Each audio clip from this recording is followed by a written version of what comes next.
O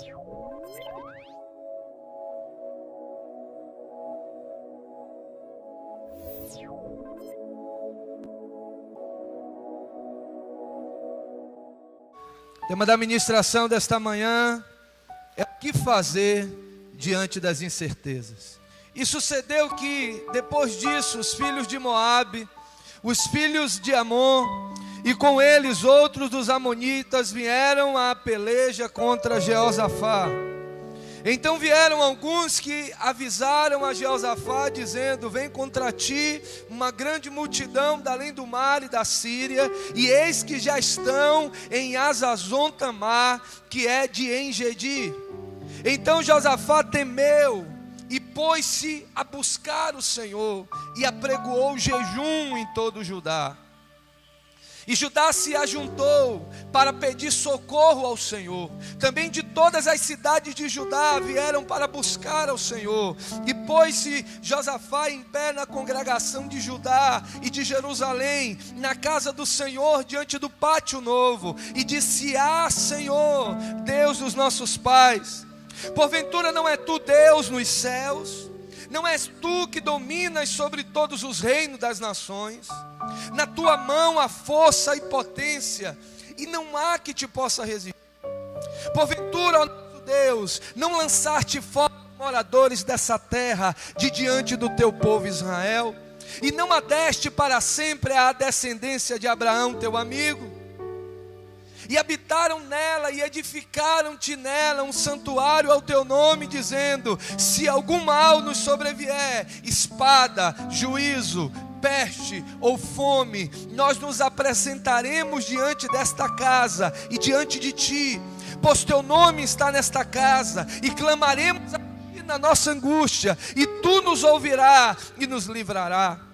Agora, pois, eis que os filhos de Amon e de Moabe, e os da montanha de Seir, pelos quais não permitiste passar a Israel, quando vinham da terra do Egito, mas deles se desviaram e não os destruíram, eis que nos dão pago, vindo para lançar-nos fora da tua herança, que nos fizeste herdar. Ah, nosso Deus, porventura não o julgarás?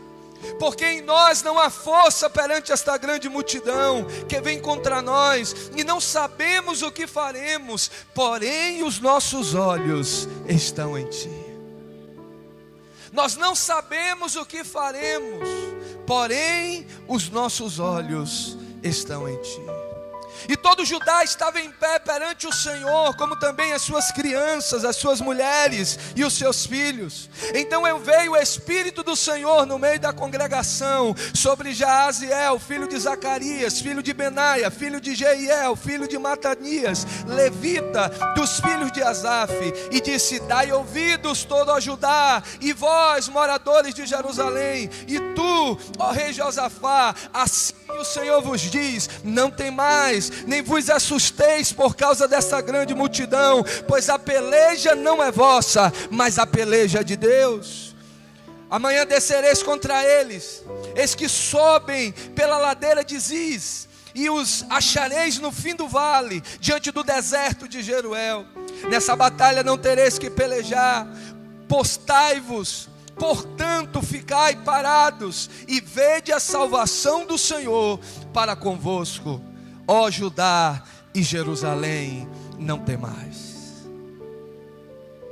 Continue com a sua Bíblia aberta, porque eu quero ler alguns textos ainda do capítulo 20 do livro de 2 Crônicas. Há momentos que nós não sabemos o que fazer. Diante do caos, o que fazer? Diante do confronto, o que fazer? Diante do problema, o que fazer? Nós passamos dias onde começaram-se grandes discussões. Uns disseram: tem que abastecer porque não sabemos quando vai ter combustível. Outros disseram: não abastece, vamos apoiar. Uns disseram: avança, outros disseram: retrocede. Uns disseram: é melhor parar, outros disseram: é melhor continuar. Há momentos, irmãos, que nós nos encontramos diante de uma circunstância na qual nós não sabemos o que fazer. Às vezes o ataque é muito grande, às vezes os exércitos que têm se levantado é muito grande. Simplesmente nós paramos e dizemos: o que farei? Eu não sei o que fazer, Deus, eu não conseguirei batalhar sozinho, eu não conseguirei atravessar esta luta sozinho, é uma grande multidão que vem contra mim. Nós atravessamos dias maus na nossa nação, mas talvez você tenha vindo nesta manhã dizendo: eu não sei como vencer esta batalha no meu casamento.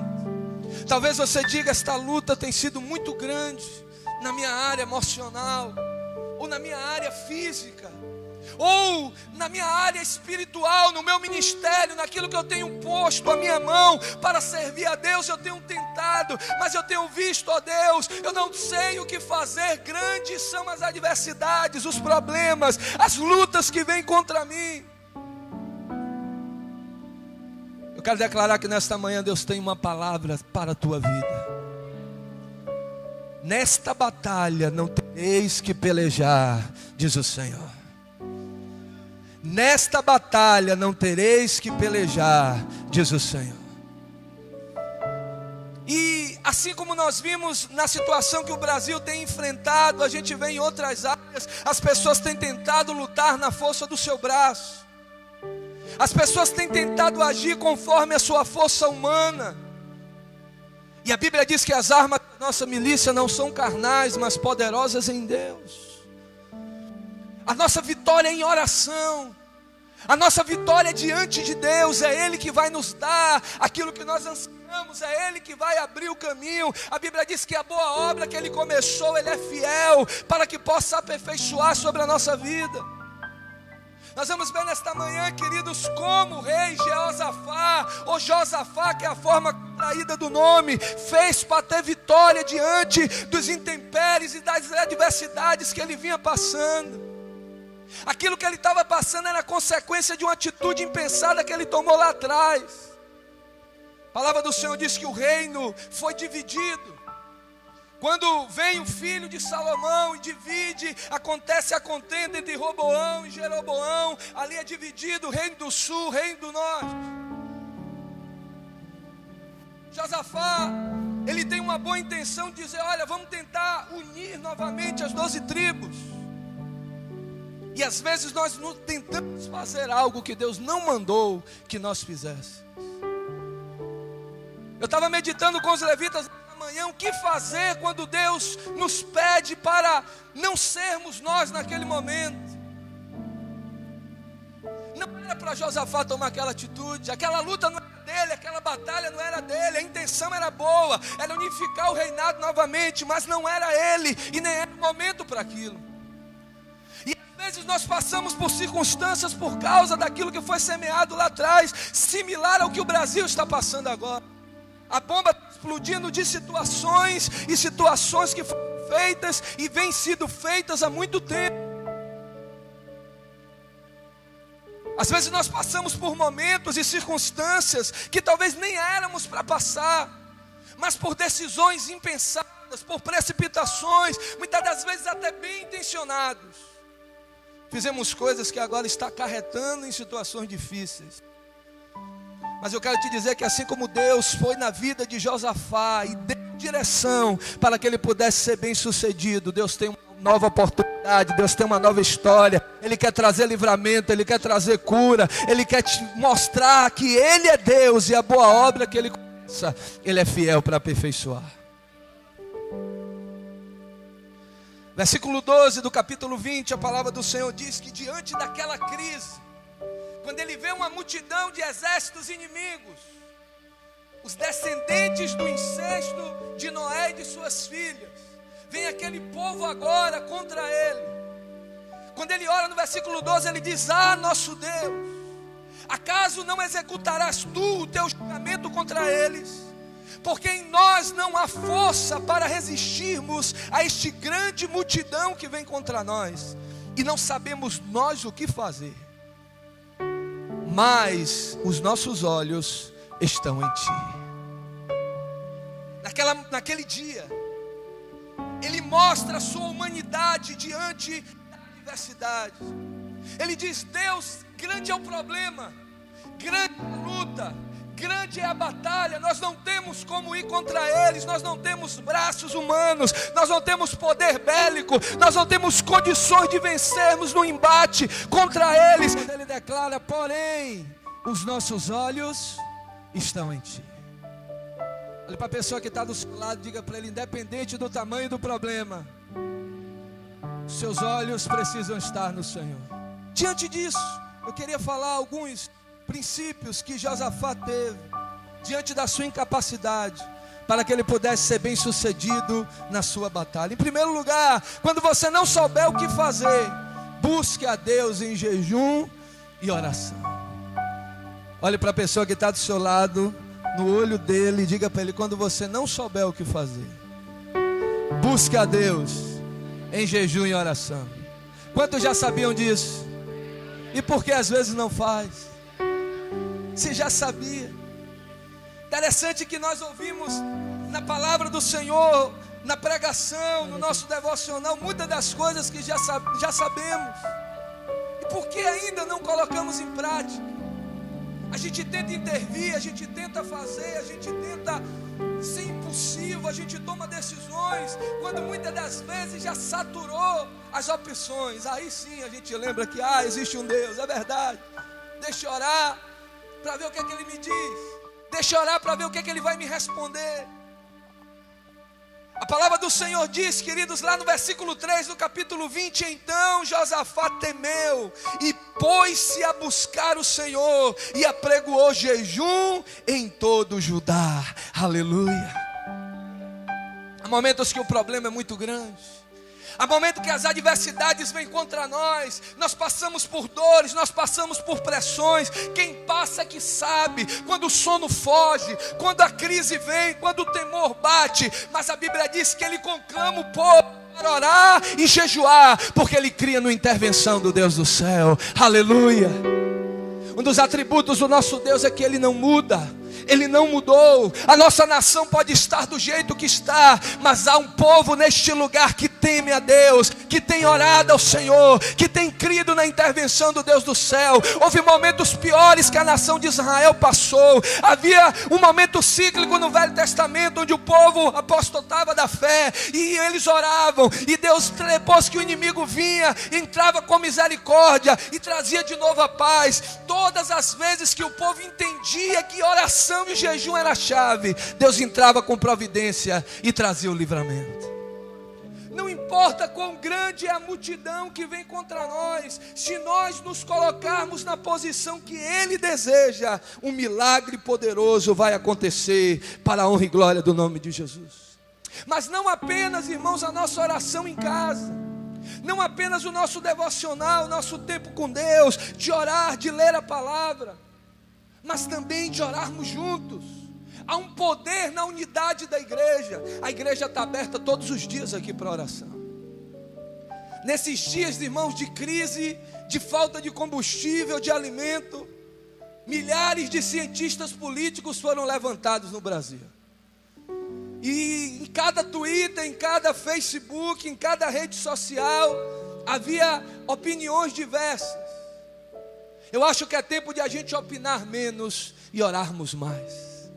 É tempo de nós nos voltarmos para Deus e dizer: eu quero fazer realmente a minha parte. Vamos conclamar a igreja, vamos nos ajuntar para orar, vamos buscar a intervenção do Deus do céu, e Ele vai olhar para o nosso coração como igreja, como corpo estabelecido, e trará mudança, e fará o nome do Senhor ser glorificado. A palavra do Senhor diz que quando Esdras volta do cativeiro e institui a palavra e começa a ensinar aquilo que a palavra de Deus diz, aquele povo que estava longe, aquele povo que tinha contraído matrimônio com mulheres estrangeiras, agora eles se levantam e se arrependem em praça pública e se voltam para Deus, e a Bíblia diz que aconteceu um grande avivamento naquele lugar. É tempo de nós nos ajuntarmos para orar e crer que apenas orando e cumprindo o nosso papel como igreja, Deus vai entrar com a intervenção do céu e fará o nome dele ser glorificado. Vamos estar mais juntos nas reuniões de oração. Não é necessário que se fique fazendo conclamações e chamamentos, e trazer e vem, e vim por uma escala, e vim por não deixar de estar. Todos os dias estamos orando. Há momentos de manhã, há momentos à tarde, na segunda-feira, aos domingos, aos sábados. Nos reunir como célula, nos reunir como rede, nos reunir como ministério, nos reunir como igreja, como família. É tempo de nós nos ajuntarmos. Houve intervenção de Deus porque eles estavam juntos orando num só propósito. Nós vivemos uma vida ativista. A gente tem que gastar muitas horas trabalhando, muitas horas descansando, muitas horas envolvidos com tantas coisas, e às vezes não temos nos ajuntado para fazer aquilo mais importante. A Bíblia diz que eles estavam juntos, no versículo 4, pedindo socorro do Senhor. Também todas as cidades de Judá vieram juntas buscar ao Senhor. A intervenção de Deus vai vir quando estivermos juntos orando num só propósito. Quantos entendem isso? Diga aleluia. Segundo lugar, quando você não souber o que fazer, confie nas promessas do Senhor. O irmão que está do seu lado, diga para ele: há milhares de promessas para você. Não basta orar, irmãos, nós precisamos lembrar ao Senhor. Eu sempre gosto de citar o texto quando Neemias estava na fortaleza de Suzã. E quando é noticiado para ele a situação de Jerusalém, ele ora e diz: Senhor, a tua palavra diz que se pecássemos, o Senhor faria isso, mas a tua palavra diz que se orássemos, ainda que estivéssemos nos confins da terra, o Senhor nos traria de volta. Neemias ora a palavra. Os portões estavam no chão, os muros estavam em ruínas, mas ele ora a palavra, ele se apega à promessa. E por causa disso Deus o usa. Em 52 dias os muros e os portões são reedificados. Ele volta para Suzã, depois retorna como governador de Jerusalém. Deus traz um novo tempo naquele lugar, porque no momento quando ele não sabia o que fazer, ele se lembrou das promessas, do que a palavra de Deus falava a respeito dele e a respeito do seu povo. Não é a promessa que o político fez, não é a promessa que o patrão fez, não é a promessa que o homem fez, mas a Bíblia diz que havendo dito ele, não cumprirá. A palavra do Senhor diz: batei e abri-se-vos-á, buscais e achareis, aquele que pede recebe, aquele que busca encontra. No versículo 8 e no versículo 9, Josafá lembrou a promessa ao Senhor. Ele disse: e habitaram nela, e edificaram-te nela um santuário ao seu nome, dizendo: se algum mal nos sobrevier, espada, juízo, peste ou fome, nós nos apresentaremos diante desta casa e diante de ti, pois teu nome está nesta casa, e clamaremos a ti na nossa angústia, e tu nos ouvirás, e tu nos livrarás. Aleluia. Josafá lembrou a Deus uma promessa de livramento, uma promessa de intervenção, uma promessa de cuidado. Não importa como o inimigo estava ou como ele poderia agir, o Senhor disse que o Senhor traria transformação. Isaías capítulo 62, irmãos, fala do cuidado de Deus, e como ele entraria com intervenção. Se apegue a uma promessa e comece a orar diante daquela promessa. Deus, eu creio no que a tua palavra diz, eu creio que o Senhor vai fazer. A tua palavra diz que a estéril ele fez habitar em família. A palavra do Senhor diz que ele abriria as comportas dos céus. A palavra do Senhor diz que pelas suas pisaduras nós somos sarados. A palavra do Senhor diz: feliz a nação cujo Deus é o Senhor. Qual o seu problema? Qual é o seu gigante? Lembre a Deus a promessa, e ele entrará com intervenção e operará o milagre para a honra e glória do nome dele. Olha a palavra. Josafá lhe lembrou ao Senhor a promessa de lá de trás, quando aquele templo de Salomão tinha sido consagrado ao Senhor. Terceiro lugar, quando você não souber o que fazer, obedeça a palavra de Deus. Olhe para o irmão que está do seu lado, diga para ele: quando você não souber o que fazer, obedeça a palavra do Senhor. Quantos já sabiam disso? E está colocando em prática? Sempre, irmãos, nós não saberemos o que fazer. Há momentos que nós estamos diante de uma bifurcação. Chega um momento na nossa caminhada que a gente para e diz: Senhor, e agora? Deus, Ele no start, Ele diz o destino, mas Ele não fala do meio, é uma incógnita. Nós não sabemos. A fé é a ponte que vai nos fazer passar, a fé é o caminho que vai nos fazer chegar até lá. Se Ele dissesse a Gideão escabriado, escondido no lagar, cuidando ali das suas plantações, dissesse apenas com 300, ele ia repreender e dizer: para trás de mim, Satanás. Deus fala o início. Ele conhece as nossas estruturas. Com o tempo Ele vai trazendo a revelação, conforme a nossa caminhada, conforme vamos crescendo na fé, conforme vamos crescendo em Deus, Ele vai abrindo os nossos olhos, vai nos fazendo vislumbrar aquilo ainda que Ele tem a falar e a fazer por intermédio de nós.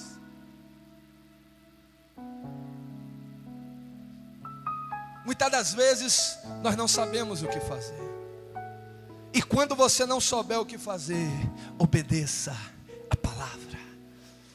Quando você não souber o que fazer, irmãos, o homem vai vir, os impulsos carnais vai vir. A Bíblia diz que Jesus estava no Getsêmani, Ele não queria, mas Ele disse: todavia não seja a minha vontade, mas a tua vontade. Isaías já tinha dito que Ele seria levado como ovelha ao matadouro. Ele disse: não é a minha vontade, mas é o que a palavra diz que eu devo fazer. Não é o que eu quero, não é o que eu decidi, não é o que o meu corpo não quer, não é o que o meu achômetro diz, mas é o que a tua palavra diz. Quando você não souber o que fazer, vá onde diz a palavra, e ainda que você não entenda, lá na frente você vai ser bem sucedido. Você pode aplaudir ao Senhor por isso?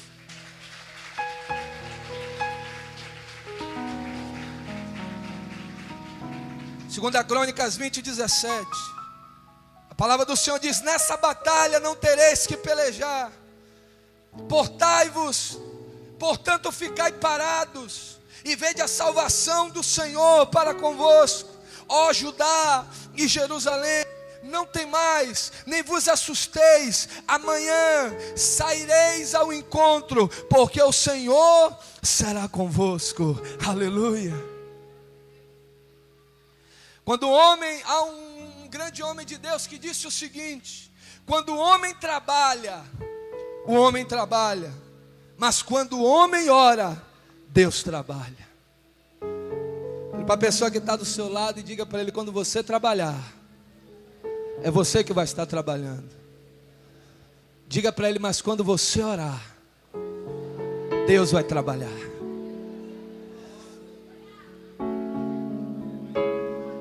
Às vezes nós nos cansamos porque é a gente que está trabalhando. Eu não estou falando do trabalho, porque a Bíblia diz que nós precisamos trabalhar. A Bíblia diz que nós iríamos comer do suor do nosso rosto. A Bíblia diz que o obreiro seria digno do seu trabalho, o trabalhador do fruto do seu trabalho. Mas aqui está falando de esforço humano.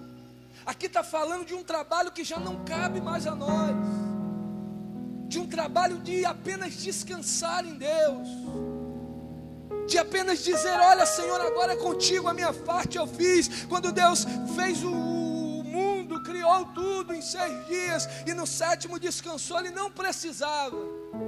Ele estava fazendo aquilo apenas para nos ser exemplo, de parar e contemplar aquilo que Ele fez, de parar e dizer: agora não cabe mais a mim, agora cabe a ti. Eu coloquei a semente lá dentro, eu reguei, eu preparei a terra, mas o trabalho agora é do Senhor. É o Senhor que vai fazer crescer. Eu tenho visto, irmãos, ao longo do tempo, cristãos cansados, pessoas que amam a Deus, pessoas que carregam a Bíblia, pessoas que vão à igreja, às vezes cansadas, porque têm trabalhado quando já não deveriam mais trabalhar. Há uma parte que cabe a nós, e há uma parte que cabe a Deus. A palavra do Senhor diz que Deus, Ele não divide a glória dEle com ninguém. É dEle, por meio dEle, por Ele. Por isso que quando nós estamos trabalhando, somos nós, é o nosso resultado, é o nosso serviço, foi a minha parte, mas chega um momento que eu paro de trabalhar e oro, e quando eu oro, quem trabalha é Deus, Ele intervém na causa, Ele entra com providência, Ele abre porta onde não tem porta, Ele faz nascer de onde não existe, Ele age porque Ele é Deus.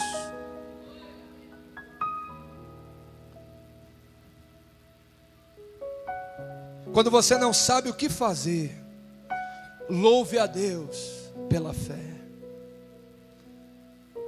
O inimigo fica furioso, porque quando você não sabe o que fazer, é exatamente isso que ele vai fazer. Ele vai enviar o desespero, ele vai tentar plantar o medo, ele vai tentar tirar a sua estabilidade, porque diante do caos, você se sentirá sozinho. Essa semana eu estava meditando e Deus até me deu esse pensamento, eu compartilhei nas redes sociais, que mesmo no caos, Deus está presente. A Bíblia diz que quando a terra era sem forma e vazia, e o Espírito pairava sobre a face das águas, mesmo naquele momento, o Senhor estava ali. Você já viu aquela frase, aquela memory, história, passos na orelha? Quando você pensa que você está só, Deus está com você. Deus está ali. E o inimigo vai fazer de tudo para trazer o medo, para trazer incerteza, para trazer o temor. Era uma multidão que vinha contra o rei Josafá, o rei de Judá. Ele havia feito alianças quando não deveria. Ele agora está numa batalha que não era dele, mas ele toma as atitudes certas. O inimigo tenta trazer o medo, tenta trazer incerteza, mas ele ora, ele jejua, ele conclama o povo, ele cita a palavra. E agora, diante do caos, o exército inimigo está marchando, o medo está no ar, mas a palavra do Senhor diz que eles levantam as mãos e começam a adorar ao Senhor. É nesse momento, irmãos, que a nossa fé é provada. Se você olhar na Bíblia, você não vê avivamentos no meio da paz, você não vê crescimento de fé e do Evangelho no meio da paz. No meio da maior perseguição, a igreja primitiva foi o momento que a igreja mais cresceu.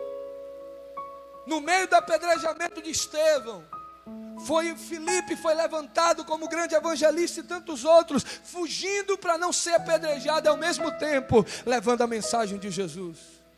Levando o povo a orar, levando o povo a jejuar, levando o povo a adorar. Mas é nesses momentos que nós precisamos guardar a nossa fé.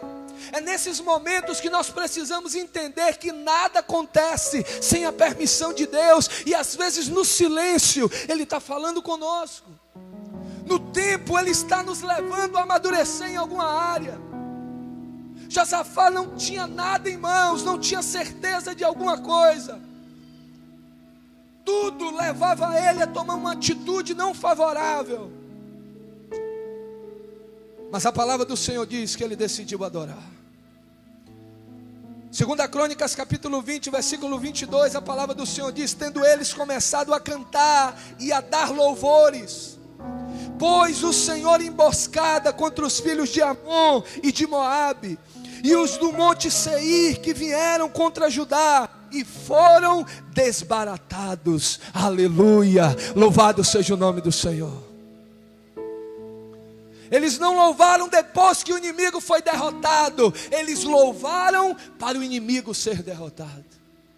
Eles não se alegraram porque o inimigo foi derrotado, eles se alegraram para os inimigos serem derrotados. Olha como é diferente. Às vezes a gente está dizendo: não, depois que passar essa luta, eu vou voltar novamente a servir ao Senhor com integridade. Depois que passar essa crise, eu serei um dizimista fiel novamente. Depois que passar essa adversidade, eu vou novamente orar como eu orava. E na realidade, meu irmão, isso só vai passar quando primeiro você se posicionar. A palavra do Senhor diz que quando eles começaram a adorar, a Bíblia diz que Deus intervém no meio do campo de batalha, e dois exércitos que eram aliados para destruir a Judá e ao outro reino, e a Jerusalém e a Israel, agora eles lutam contra si, e Deus dá vitória ao povo de Deus. Diga para o seu irmão: o seu louvor é a sua arma de guerra. Às vezes parece, irmãos, que não tem sentido, mas é no momento de grande crise que você levanta as suas mãos e começa a adorar. Nós estamos diante da mesa do Senhor. A Bíblia diz: o que nós fazemos aqui é em memória de Jesus, pelo que Ele fez com os discípulos.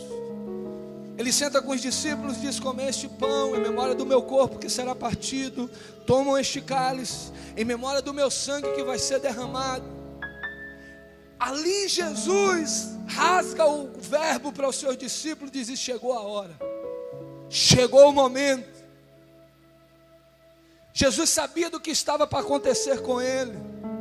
Os discípulos agora não teriam mais a presença humana de Jesus com eles. Havia uma grande sensação de medo, uma crise. A batalha espiritual era muito grande. Mas a Bíblia diz que depois de terem ceado, eles cantaram um hino. Louvado seja o nome do Senhor. Depois daquele momento, eles adoraram ao Senhor. Eles levantaram as suas mãos. É por isso que o inimigo vai fazer de tudo para deixar você inquieto. É por isso que quando você está na igreja, meu irmão, você precisa entender que você está numa batalha espiritual. E às vezes aqui dentro, nós não paramos para discernir isso. E ficamos inquietos. Ficamos querendo resolver tantas coisas ao mesmo tempo. E no final, nós não somos ministrados naquilo que Deus tinha para nós. Jesus sabia do que estava para acontecer, mas Ele levantou as suas mãos e Ele adorou ao Senhor. E no terceiro dia, quando os discípulos foram chorar no corpo de Jesus, quando as mulheres chegaram ali para embalsamar o corpo, o anjo disse: por que procurar entre os mortos aquele que está vivo? Ele não está aqui, Ele ressuscitou. Aleluia, louvado e glorificado seja aquele que nos fez a promessa. É aquele que ainda não vimos os olhos naturais, mas se fechar os nossos olhos, nós adorarmos a Ele, nós poderemos contemplar aquilo de poderoso que Ele está preparando para nossas vidas. Josafá, talvez ouvindo o barulho dos exércitos que vinham contra ele, ele levantou as suas mãos junto com o povo e foi adorar ao Senhor. A Bíblia diz que quando eles começaram a louvar, o inimigo começou a se destruir um ao outro. O inimigo começou a golpear um ao outro. Aquele que fez aliança para destruí-lo, agora estava um lutando contra o outro. Segundo a Crônicas 20:23 diz: porque os filhos de Amon e os de Moabe se levantaram contra os moradores das montanhas de Seir, para os destruir e exterminar. E acabando eles com os moradores de Seir, ajudaram uns aos outros a destruir-se.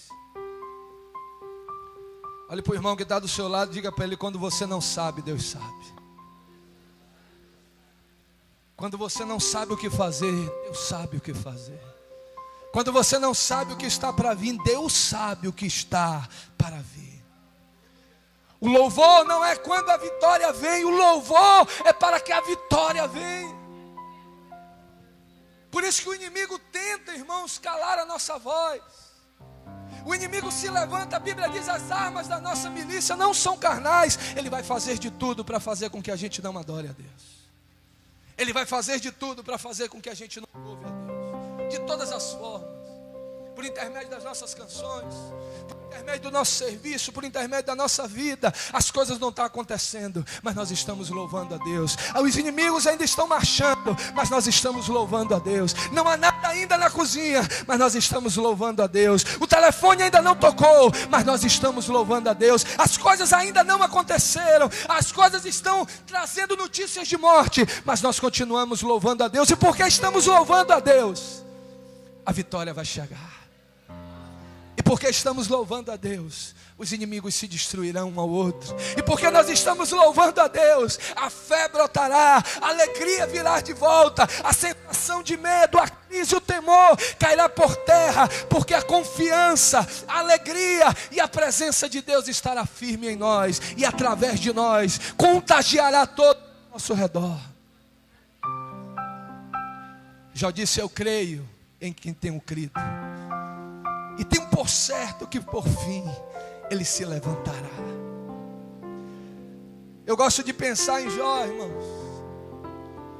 plantando a primeira semente depois que o seu corpo se restabeleceu, colocando no colo o primeiro filho depois que aquela nuvem passou, vendo a sua ovelha parir primeiro, pequeno, e as coisas foram acontecendo, e Deus foi fazendo de novo, porque ele adorou a Deus no meio do caos, porque ele bendisse ao Senhor. Não era como ele queria, não era a sua vontade. O que fazer quando nós não sabemos o que fazer? Diga para o irmão que está do seu lado: ore, jejue, cite a promessa e louve a Deus. Você pode ter certeza que se você fizer essas coisas, o Senhor vai te conduzir e vai te dizer o que você tem que fazer. E o que não era passará a ser. E o que ainda estava anuviado ficará claro. E aquilo que ainda não era entendível, você vai agora poder discernir. 2 Crônicas capítulo 20, versículo 24. Nisso chegou Judá à atalaia do deserto, e olharam para a multidão, e eis que eram corpos mortos, que jaziam em terra, e nenhum escapou. E vieram Josafá e o povo para saquear os seus despojos, e acharam entre eles riquezas e cadáveres em abundância, assim como objetos preciosos, e tomaram para si tanto que não podiam levar, e 3 dias saquearam o despojo, porque era muito. E ao 4º dia se ajudaram no vale de Bereca, que quer dizer do original bênção, pois ali louvaram ao Senhor. Por isso chamaram aquele lugar o vale de Bereca, que do hebraico é vale de bênção, até os dias de hoje. Naquele vale era onde estava concentrado o exército que ia destruí-lo. Aquele lugar era para ser o lugar da sua morte, era para ser o lugar da sua destruição, era para ser o lugar do seu final. Mas a Bíblia diz que quando ele tomou essas decisões, agora, como já é sabido de todos, naquela época medieval, o exército que vencia trazia as riquezas do outro exército como prêmio de guerra. Agora eles não precisavam mais pelejar. A Bíblia diz que era tão grande a multidão dos exércitos que eles passaram 3 dias indo e voltando, levando as riquezas. Aquele lugar que era para ser o lugar da morte e da dor se transformou em um lugar de bênção. O nome daquele lugar foi transformado em Vale de Bereca, em Vale de Bênção, porque Deus transforma a maldição em bênção. No lugar da dor, Ele traz alegria. No lugar da afronta, Ele vai te honrar. No lugar que antes você temia, Ele vai fazer você crer. Você não precisa sair de onde você está. É naquele lugar, pelas atitudes que você tomar, que Deus vai transformar. E você chamará aquele lugar de Bereca, você chamará aquele lugar de bênção, porque foi ali que Ele mudou a sua sorte. Tome posse disso, aplaudindo a Ele, em nome de Jesus.